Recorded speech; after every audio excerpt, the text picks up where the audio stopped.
Magic moon kids creation. एक छोटे से गांव के किनारे एक विशाल बरगद का पेड़ था। उस पेड़ के नीचे एक गहरी बीन में एक चूहा रहता था। वह चूहा बड़ा ही चालाक और मेहनती था। पूरे दिन इधर उधर घूमकर वह अनाज, फल और छोटी छोटी चीजें इकट्ठा करता और अपनी बिल में जमा करता। गांव वाले उसे संग्रही चूहा कहकर पुकारते थे। लोग अक्सर कहते, यह चूहा बहुत लालची है, सब कुछ बटोरकर अपनी बिल में भर देता है।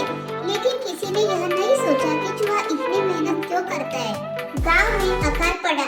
एक साल गांव में बारिश नहीं हुई, खेत सूख गए, कुएं सूख गए और धीरे धीरे गांव वालों के घर का अनाज भी खत्म होने लगा। लोग भूखे प्यासे होने लगे। कई परिवार तो गांव छोड़कर कहीं और चले गए। तभी चूहा अपनी बिल से बाहर निकला।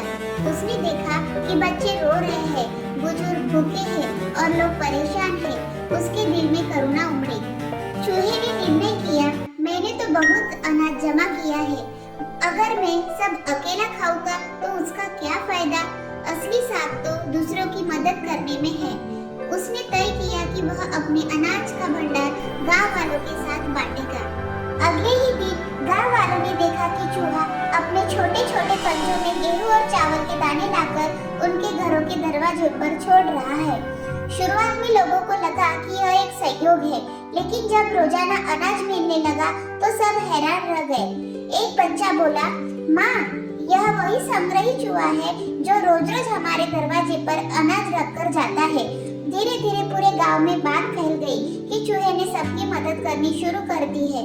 गांव वालों ने आपस में बांटकर उस अनाज से काम चलाया।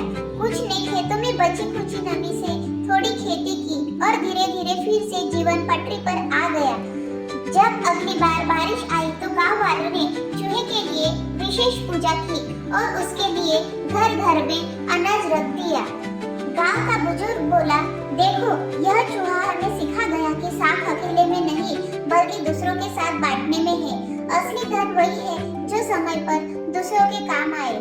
कठिन समय में जो दूसरों की मदद करता है वही सबसे बड़ा होता है। छोटी सी मदद भी पूरे समाज को संभाल सकती है।